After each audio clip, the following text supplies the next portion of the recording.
Aga! Good morning! Aga pa kami nagbukaton sang ako niya bata kay mabakal kami isda sa market. So, dalunta ka mo sa amon diri nga market. Pag pupunta ka or bibili ka ng mga isda, kailangan maaga ka pa. Kasi pag maadlawan ka kadto sa market, wala na masyadong isda or sometimes ubos na. Then, I meet someone, dito sa park kasi dito kami dumaan ng aking napakagandang Junakis. Nag-usap kami kunti. Gina-invite niya ako sa ilang Bible study. And this is their organization. I think this one.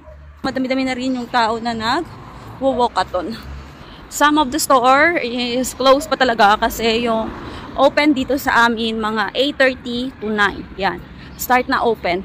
Pero dahil nga alas 8 pa lang ng umaga, so close pa sila. Ang sarap mag-walking kasi hindi mainit. Nadaan kami dito sa workplace ng aming lolo. Kaso masyado pang maaga. Wala pa siguro dito yung aming lolo. Pero hindi kami dadaan dyan sa loob. Sarado pa. Ang workplace ng aming lolo. Diretso na kami sa market kasi yung next nito is market. And marami ng tao nagbabantay ng buses. Matabo kami. We are here in the market. Pero mag-iikot-ikot muna kami kasi bibili ako ng towel para sa aming dagat. Kasi pupunta kami sa dagat. Ako bibili ng isda pero not now. Ang lalaki ng mga pepene or sandia. Oh, wete yan Himare. Pepene, mare. Nadyakulo yan. Ito naman yung mga store ng mga karne. Bilhan natin siya kasi nawala yung kanyang kalo.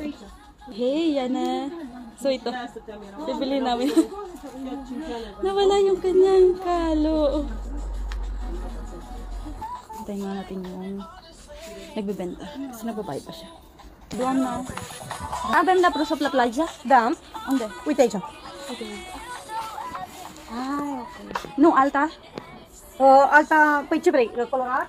Colorat și plină. Aici, aici. Bună ziua. Uite aici. 40 de lei.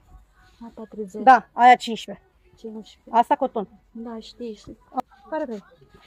Pili tayo dito. Ito na lang color pink. Asta e la fel, doamna, no, Pritz? Ce? La fel, da. Asta. 50. 50 lei. Stai anak. Asta e pentru toamnă, asta e. Ai nu place acum.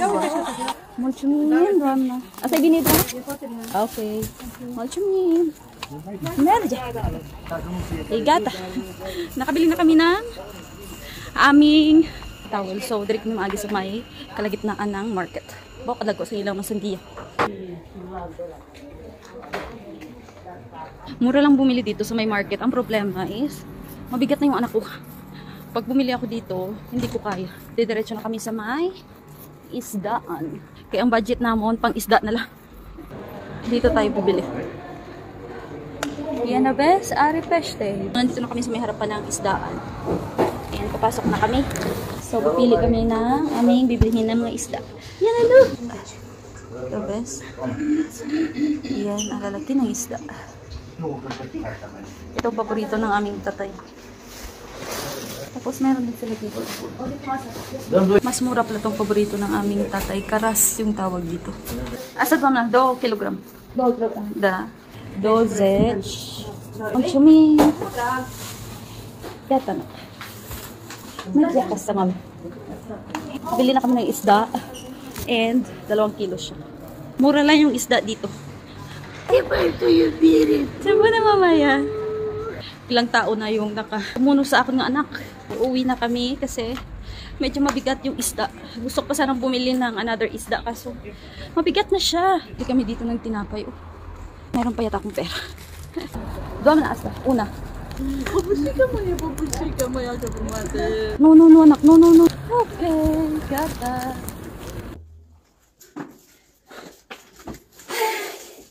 Nandito na kami sa aming bahay.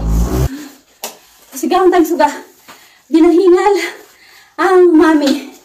So, ay nang ako nga pinamakal doon sa market.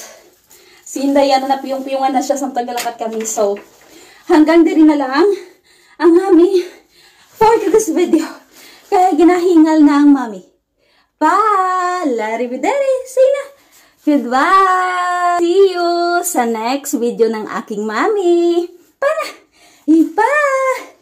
Pa. Mga palangga ng mami.